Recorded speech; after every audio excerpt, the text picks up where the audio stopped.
Since a lot of subscribers liked the pilot episode, finally here's the second episode of Gaming Wars. A series that looks at gaming, where it came from, how it's changing, and where it's going. As always, let me know what you think down below. The series will eventually end with the current console leaders, Nintendo, Microsoft, and Sony, as well as the state of mobile, computer, and platform gaming. Now, since all successful gaming ecosystems begin with good hardware, this series will mainly focus on consoles, and maybe we'll get into handhelds later. But in this episode, we'll see how Nintendo taught everybody that successful gaming platforms need great games. Sounds simple, right? Well, Atari didn't know that. Use the links below to watch a different episode or just search for Gaming Wars on YouTube, but the best experience comes from clicking these pop-ups from a computer. Most of all, please subscribe with email notifications and follow on Twitter for updates. Let's get started. Wait, what did I miss in the first episode? In the 70s and early 80s, Atari dominated the first and second generation console wars and made the greatest console so far, the Atari 2600. For sure, Atari benefited from the arcade frenzy, but instead of focusing on the next console, Atari unsuccessfully tried to get into the computer business. On top of that, some of Atari's best in-house game developers left to do their own thing. Basically, it lost control of its gaming platform and was about to have a bad time. The nail in the coffin came during the North American video game crash of '83. Console gaming revenues collapsed, and everyone was talking about the death of video games in the US. What? Video games almost died again? Oh no! What happened? Long story short, the market was flooded with crappy consoles and garbage games. If Atari, the platform owner, couldn't make a good game, it was inevitable that the platform was going to crash. Your life force is running out. Then, a small Japanese console single-handedly revived the home video game industry, dominating the third generation of consoles. Nintendo raised the quality of video games to an art form, and started the decline of the arcade industry. Wait, so how did Nintendo start making video games? Gaming is in its DNA. Founded in 1889 as a playing card company, it even made toy light guns in the 70s. When it brought these light guns to the arcades, it was hooked. I got it working! My dad taught me about these. Here's Wild Gunman. How do you play this thing? I'll show you, kid. I'm a crack shot at this.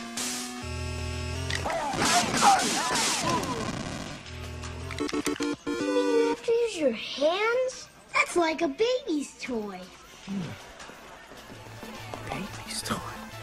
But Nintendo was small and having trouble competing with Atari in the US. So Shigeru Miyamoto stepped in to save the day. He came up with the radical idea that the storyline must come first, then the programming. In 1981, Nintendo released the Donkey Kong Arcade, and it was an instant hit. After seeing the arcade mania, all the console companies were just throwing money at Nintendo through licensing. For a cool documentary that gamers and non-gamers would like, check out The King of Kong, A Fistful of Quarters. 2 years later, flush with all that Donkey Kong money, Nintendo launched the Famicom, or Family Computer, in its home country, while a small arcade rival called Sega released the SG-1000, its first console, on the exact same day. Despite a few startup hiccups, the Famicom eventually became the best-selling console in Japan by late '84 because it supported hardware-based scrolling, blowing game design wide open, instantly making the single-screen game seem even more weak and boring. Then Nintendo focused on the US. First, it tried to make a deal to release the Famicom under the Atari brand, but bad management at Atari let this deal collapse.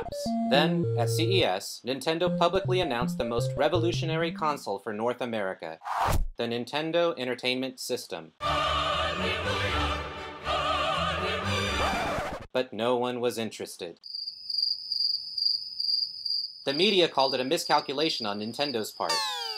But they just didn't give up. So in the fall, Nintendo sales reps literally went door-to-door to toy stores throughout New York City asking to set up displays, and even promising to buy back any unsold inventory. No keynote event, no rumors, just some sales reps practically begging toy stores to carry what would become the greatest console ever. Well, how did Nintendo eventually rule the gaming world? Two things.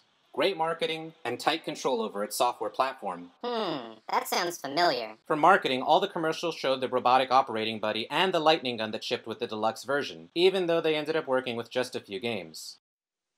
Will you be the one to witness the birth of the incredible Nintendo Entertainment System? The one to play with Rob, the extraordinary video robot, batteries not included. He helps you tackle even the toughest challenge. Will you be the first to raise the incredibly accurate Zapper and play games like Duck Hunt or action-packed Hogan's Alley and high-flying Kung Fu, each sold separately? Will you be the one to experience the Nintendo Entertainment System? Comes with Rob, Zapper, Control Deck, 2 controllers, Gyromite, and Duck Hunt. Also, instead of calling it a console, Nintendo called it an entertainment system. They were marketing it as a toy rather than just another video game console. But the most important thing Nintendo did was control its gaming platform by doing a few things differently. First, the seal of quality signaled to buyers that games and accessories were approved by Nintendo itself. Second, compatible games required a chip supplied only by Nintendo, preventing third parties from creating and selling garbage games. Third, the cover art was a more honest depiction of actual gameplay while others kept using misleading advertising. Last, Nintendo went so far as to make developers sign a contract that forced them to develop games only for the NES. Ultimately, all these things improved the quality of game design and brought back the fun of playing video games. Whoa. So Nintendo was like Apple in some ways. Yeah, but it's more like Apple copied Nintendo. These things eventually gave people confidence in the Nintendo gaming ecosystem. And let's not forget the revolutionary 8-directional controller with 2 buttons, establishing a new standard in gaming controls. But at first, it just wasn't growing fast enough. That is, until it was bundled with the second best-selling game in history.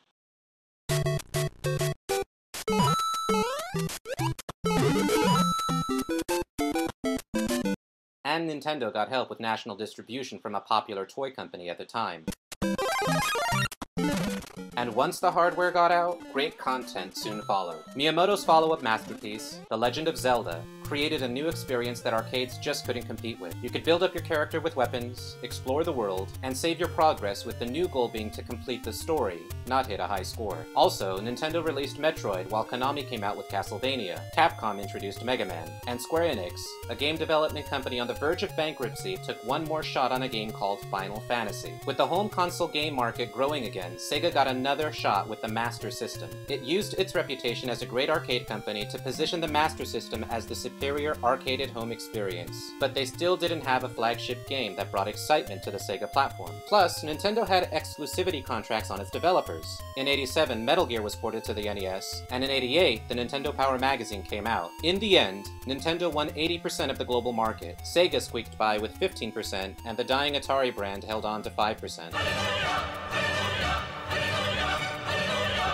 Building off the success of the NES, Nintendo released the Game Boy, basically creating the mobile gaming market, but let's save that for a different series. So the NES, the most successful console in history, paved the way for one of the most innovative decades in game development and marked the beginning of the end for arcades. Even though the competition was down and out for the count, the weak and battered Sega was about to compete where Nintendo didn't, launching the 4th generation of 16-bit consoles and creating video games for a maturing gamer audience.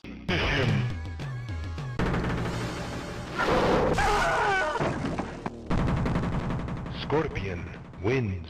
Flawless victor fatality. But Nintendo's secret weapon was ready for the challenge.